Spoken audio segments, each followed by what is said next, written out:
Hello again, everyone. We are moving right along in our Ansible series. I hope you guys love this series because I'm having a blast doing videos on Ansible. And in the last video, I showed you guys how to run ad hoc commands using Ansible against our servers. And in this video, well, we're going to do that again. But this time around, we're going to actually run commands that are going to make changes. So let's go ahead and dive into ad hoc commands with elevated privileges.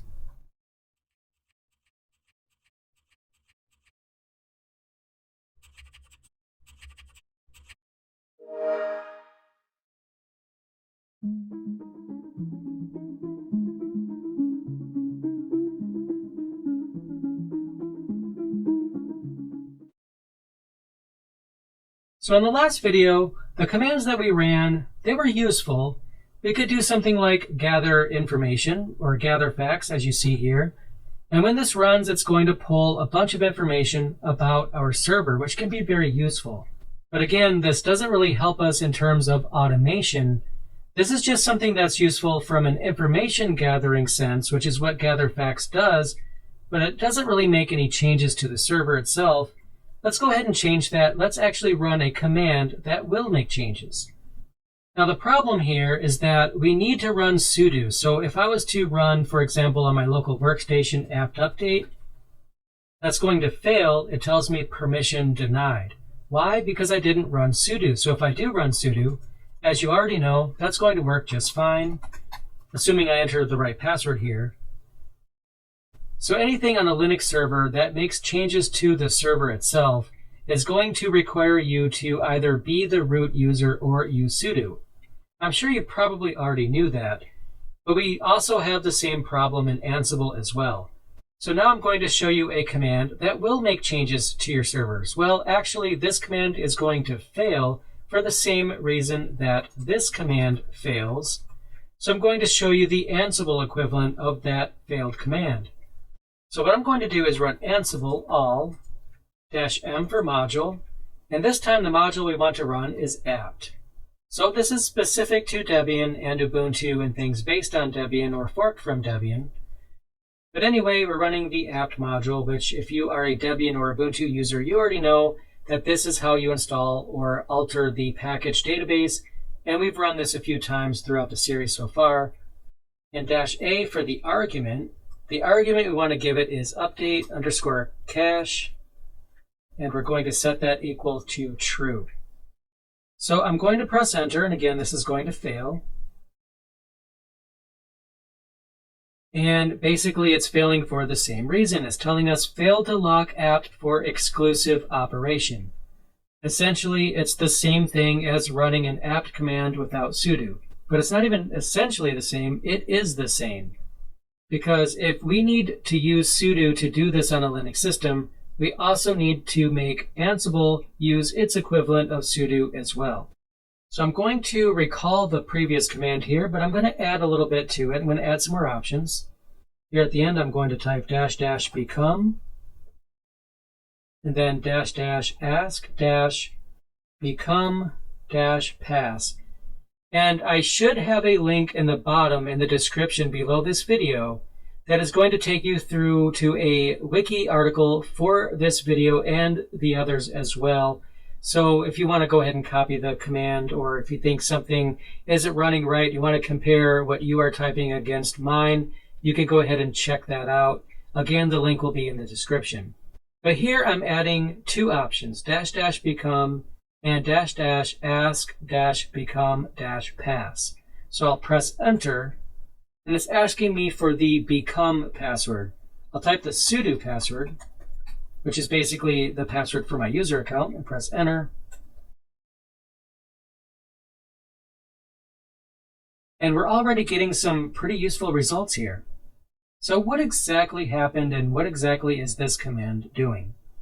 So if I scroll up here, we can see that I'm using the apt module. So -m, it basically has me give it the name of a module. The apt module allows us to work with apt packages on a Debian-based system. -a allows us to use an argument to that module. And what we're using here is update cache equals true. So what this essentially is is basically the same thing as running sudo apt update. It did make changes to our servers, but all it did was update the package index.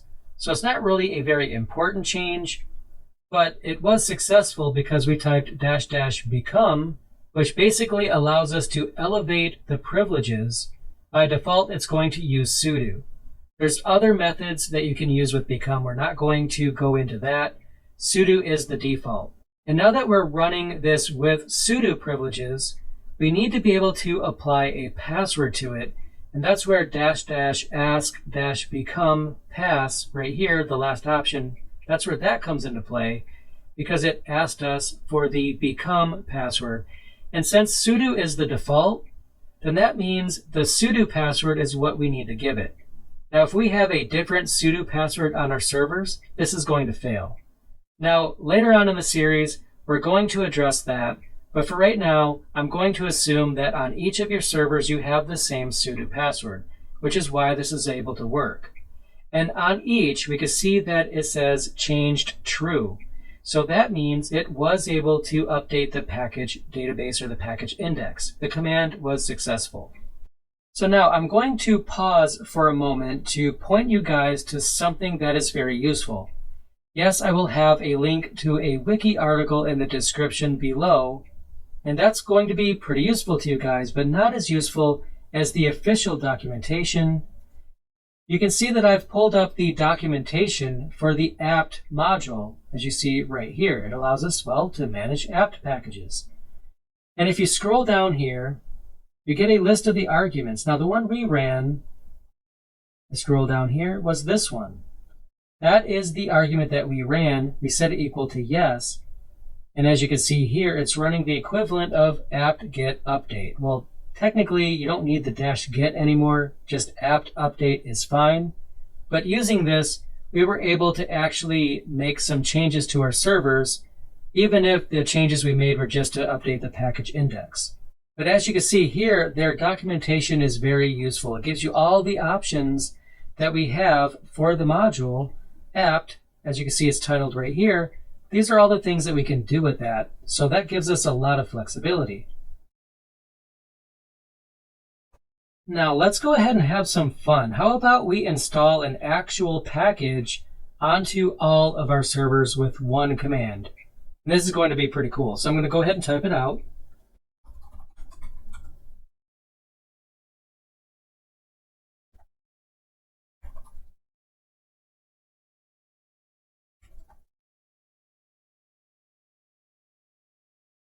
So here's the command. Again, we are using Ansible. Obviously, that's the title of this series after all. We're targeting all of our hosts here with the module apt. We want to use the apt module on all of our hosts. The -a or argument we want to give it is name equals vim-nox. Now this is basically my favorite version of Vim, my favorite text editor. This is something that I do install on all of my servers. --become. And that's because, again, we need sudo privileges to install packages. And that's what that does. It basically elevates us to have sudo privileges for this command. And then --ask-become pass, just like that. And we should be able to press enter. Let's see if this works. I'll type in the password here.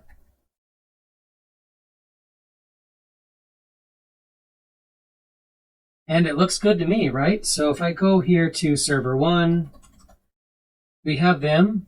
And if I do apt search vim-nox, we can see that the status is installed.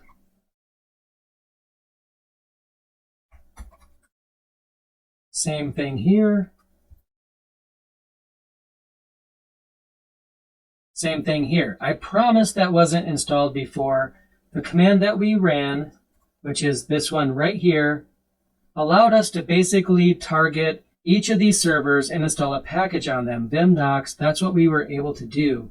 And as another exercise, I could change that to tmux. That's another package that I do install on pretty much everything here. So I just change the package name and then enter again, type in the password, and it's going to run this on each of the servers in our inventory list.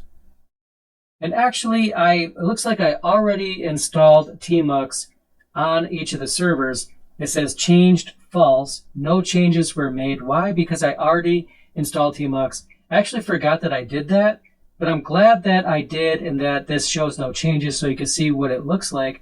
Because even if we run the original command to install vim-nox, we'll get the same thing, because this time that package is already going to be found on each of the servers. So it's going to say again, changed false, because no changes were necessary. And that's actually very important here, because we only want there to be changes if there are actual changes that are necessary. So what Ansible is going to do is bring our machines, our servers, to a defined state.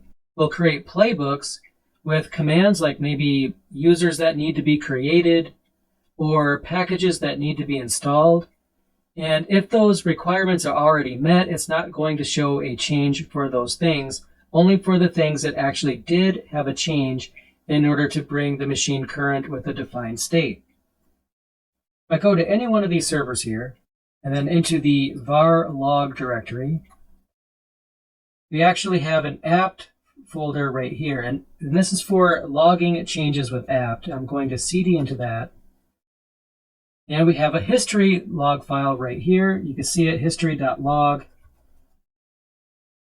And we can see right here the command line that was actually ran when I went to install vim-nox earlier. And this log file, history.log, under the apt folder inside the var log folder, shows you all the changes that were made to the system via apt, all the package changes. So we can actually follow along and see what the heck Ansible actually did, which means Ansible is not doing any magic. Well, you could think of it as magic, but it's not. Ansible is actually using the built-in apt binary, the apt command on the server when it does go to install a package. As you can see here, it even shows in the log file for apt itself. How cool is that? Now I'm going to clear the screen here, and every time I run sudo apt update, it's telling me that I actually have some packages that are basically available to be updated. I have 23 of those. I'm not going to finish the command, but I could do sudo apt dist upgrade. And it shows me a list of packages here that are actually available to be updated, like I mentioned. So I'm going to show you essentially how to do the same thing with Ansible. Now, it doesn't matter what package you use to achieve this. I'll just choose snapd as an example. I'll go back to the workstation, and then I'll recall the previous command we used. And I'm going to change the name to snapd. And let's go ahead and run this right now and just see what happens. I'll type the become password.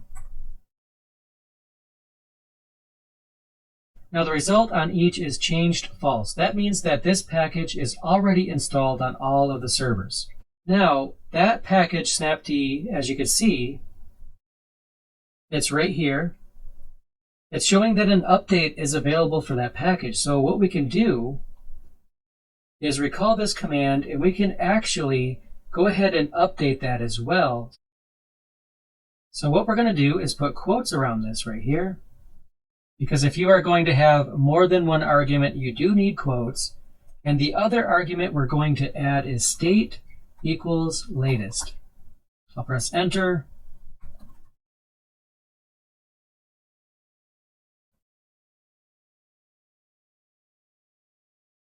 And we can see that it's actually updating the package on the servers. And it's done. So I'll go back to this one right here. And notice again, snapd is on the list of packages that can be updated. I'm going to recall this command right here. And now you'll notice that snapd is no longer on the list, because when we ran the argument,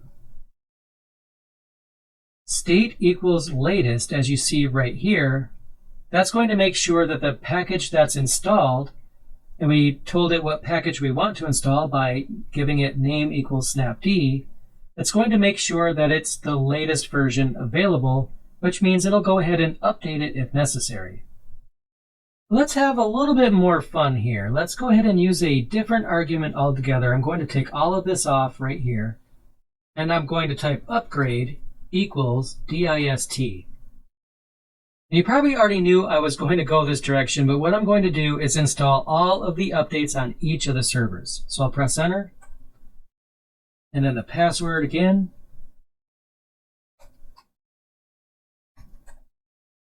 And let's see what happens. All right, so it looks like that was a success.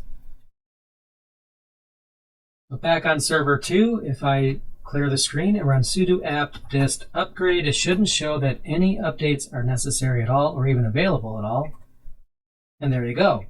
Well, what about this one? Sudo apt update.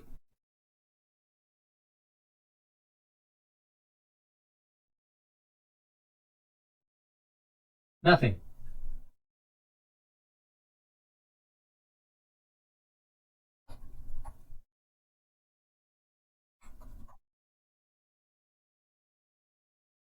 And again, nothing, because we were able to use one command, which was this one right here, to install all of the updates on all of the servers in the inventory list. So one command installed all of the updates on all the servers. We've updated all the things with Ansible. That's pretty sweet. So at this point, I would go ahead and commit all of the changes that we've made to the repository so far up to GitHub. But in this particular video, we didn't actually make any changes, so there's no need to do that. So in the next video, we're actually going to create our first playbook, which is basically what Ansible is all about. Playbooks are in the YAML format. They allow you to create basically a list of commands or a text file with some plays in it that define the desired state. And then Ansible will basically get the server to that state. And we're going to get a taste of that in the next video. And that one should be on my channel already. So definitely check it out. I will see you there.